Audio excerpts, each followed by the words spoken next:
हाँ जी बेटा, आज आप डिफरेंशियल इक्वेशनस का नैक्सट टॉपिक नैक्सट चैप्टर जो मतलब जो आप कर रहे थे डिफरेंशियल ऑपरेटर मैथड की नैक्सट एक्सरसाइज शुरू करांगे जिहदे विच कुछ रिजल्ट्स ने पहला तुसीं वो सारे ध्यान नाल सुनने हैं। तो देखो की है अपने कोले कि मान लो अपने कोले F1 ते F2 दो लीनियरली इंडिपेंडेंट सोल्यूशनस होण है ना किसी भी होमोजीनियस लीनियर इक्वेशन दे जी अपने को सैकेंड डिग्री की होमोजीनियस लीनियर इक्वेशन है P naught D square Y upon D X square plus P one D Y by D X plus P two Y equal to 0 over an open interval I where p naught p1 p2 are all continuous functions of x and p naught x not equal to 0 मीनस कि जो leading function है वो 0 नहीं होना चाहिए उस interval के उपर।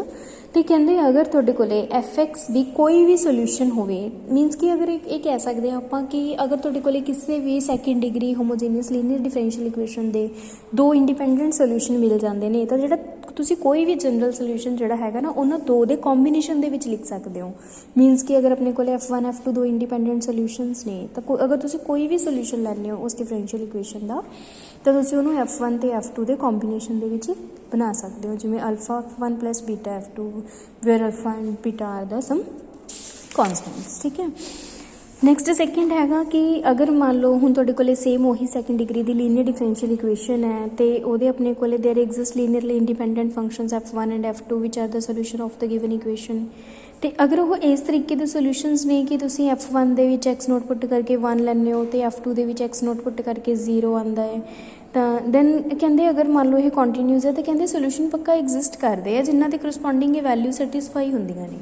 ठीक है ना, तो नैक्सट आ जाता तुहाडे कोले नैक्सट आर्टिकल हैगा कि let F P X be any particular solution of the non homogeneous linear equation and degree की नॉन होमोजीनियस लीनियर इक्वेशन तुहानूं दित्ती हुई है तो एफ पी एक्स आपां उहदा कोई भी पर्टिकुलर सोल्यूशन कंसीडर किया तो कहते कि एफ सी एक्स अगर कोई होर उहदे करस्पॉन्डिंग होमोजीनियस इक्वेशन का सोल्यूशन है मीनस आपां होमोजीनियस के फंक्शन का जिहड़ा सोल्यूशन हुंदा उहनूं आपां कॉम्पलीमेंट्री कहने आ तो जिहड़ा नॉन होमोजीनियस का आपां करदे आ विद राइट साइड जदों आपां नाल कंसीडर करदे आ तो उहनूं आपां पर्टिकुलर सोल्यूशन कह दिंदे हुंदे आ। तो तुहाडे कोल जिहड़ा जनरल सोल्यूशन हुंदा है वो complementary function plus particular solution दोहां नूं ऐड करके आंदा हुंदा। ठीक है ना, ये गल दा ध्यान रखियो।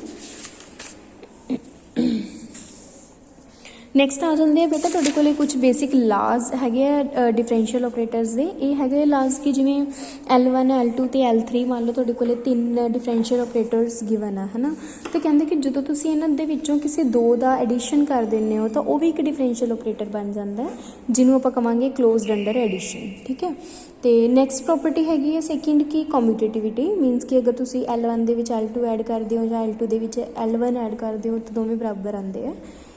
नैक्सट हैगी थर्ड कि L1 दे विच L2 ऐड किया या बाद विच L3 किया या फिर आपां पहलां L2 दे विच L3 करके बाद विच प्री ऐड करता L1 नूं तो वह भी अपने कोले एसोसीएटिविटी आ जाती है कि जिहड़ी एडिशन है वो एसोसीएटिव है। नैक्सट हैगा फोर्थ कि L1 नूं जदों L2 दे नाल तुसीं मल्टीप्लाई किया तो वह भी एक होर डिफरेंशियल ऑपरेटर जिहड़ा हैगा वो बन जाता है। थर्ड हैगी एसोसीएटिविटी अंडर मल्टीप्लीकेशन कि L1 L2 किया फिर उस तो बाद L3 किया या फिर L2 L3 करके बाद विच प्री मल्टीप्लाई करता L1 दे नाल वो भी दोनों रिजल्ट्स बराबर आ जाते हैं। फिर आ जाता distributive property multiplicative is distributive over addition कि जिवें L1 नूं तुसीं मल्टीप्लाई किया L2 प्लस L3 दे नाल तो तुसीं उहनूं लिख सकते हो L1 L2 plus L1 L3।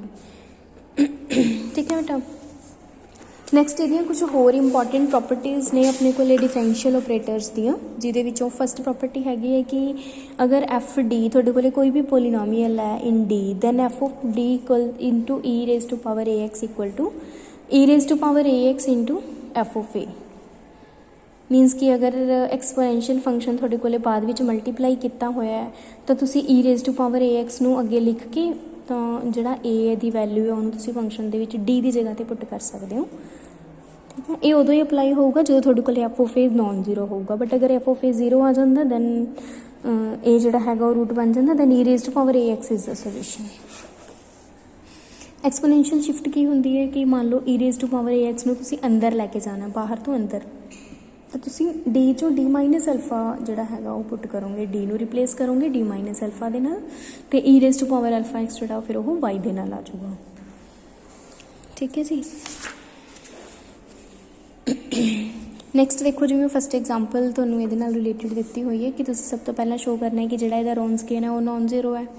ਰੋਨਸਕੀਨ y1 ਦੇ ਰੱਖਿਆ y2 ਦੇ ਰੱਖਿਆ y1 ਹੈਗਾ ਤੁਹਾਡੇ ਕੋਲ x² y2 ਹੈਗਾ x² log x।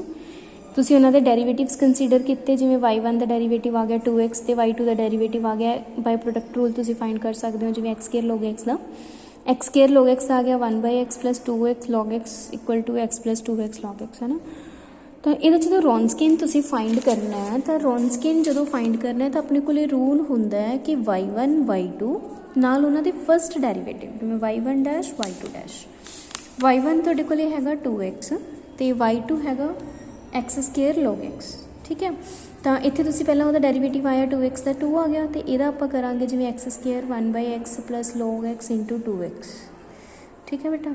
ਤਾਂ ਇਹ ਆ ਗਿਆ ਤੁਹਾਡੇ ਕੋਲੇ ਡੈਰੀਵੇਟਿਵ। ਫਿਰ ਉਸ ਤੋਂ ਬਾਅਦ ਇਹਨੂੰ ਸੋਲਵ ਕਰ ਸਕਦੇ ਹੋ, ਜਿਵੇਂ ਇਹ ਬਣ ਜਾਊਗਾ 2x 2 x² log x ਤੇ ਇਹ ਆ ਜਾਊਗਾ x + 2x log x।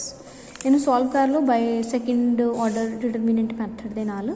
ਜਿਵੇਂ ਤੁਸੀਂ 2x ਨੂੰ ਮਲਟੀਪਲਾਈ ਕੀਤਾ x + 2x log x ਦੇ ਨਾਲ, ਮਾਈਨਸ ਕੀਤਾ 2 × x² log x ਦੇ ਨਾਲ, ਠੀਕ ਹੈ।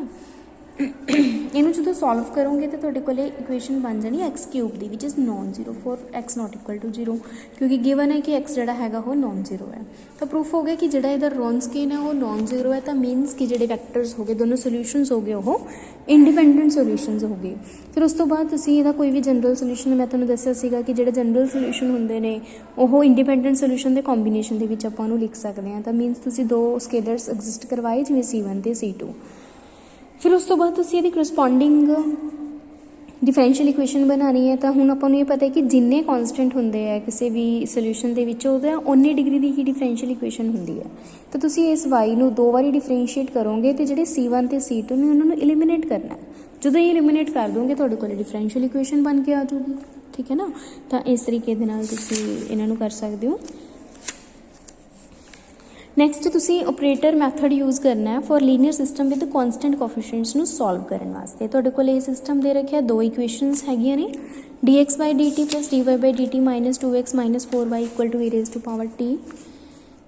ਇਹਨੂੰ ਤੁਸੀਂ ਆਪਰੇਟਰ ਫਾਰਮ ਦੇ ਵਿੱਚ ਲਿਖਿਆ ਦੋਹਾਂ ਨੂੰ। ਇਹਨਾਂ ਦੋਨਾਂ ਨੂੰ ਤੁਸੀਂ ਮਲਟੀਪਲਾਈ, ਮਤਲਬ ਜਿਵੇਂ ਹੁਣ ਫਸਟ ਇਕੁਏਸ਼ਨ ਦੇ ਵਿੱਚ x ਦਾ ਜਿਹੜਾ ਕੋਫੀਸ਼ੀਐਂਟ ਹੈ ਉਹ d - 2 ਹੈ, ਅਤੇ ਸੈਕਿੰਡ ਦੇ ਵਿੱਚ ਉਹ ਹੈਗਾ d y ਨੂੰ ਤੁਸੀਂ ਇੱਕ ਵਾਰੀ ਕੀ ਕਰੋ, y ਨੂੰ ਐਲੀਮੀਨੇਟ ਕਰ ਦਿਓ। ਮੀਨਸ ਕਿ ਤੁਸੀਂ ਫਸਟ ਇਕੁਏਸ਼ਨ ਦੇ ਨਾਲ d - 1 ਮਲਟੀਪਲਾਈ ਕਰੋ ਅਤੇ ਸੈਕਿੰਡ ਦੇ ਨਾਲ d - 4 ਕਰਕੇ ਸਬਟਰੈਕਟ ਕਰ ਦਿਓ।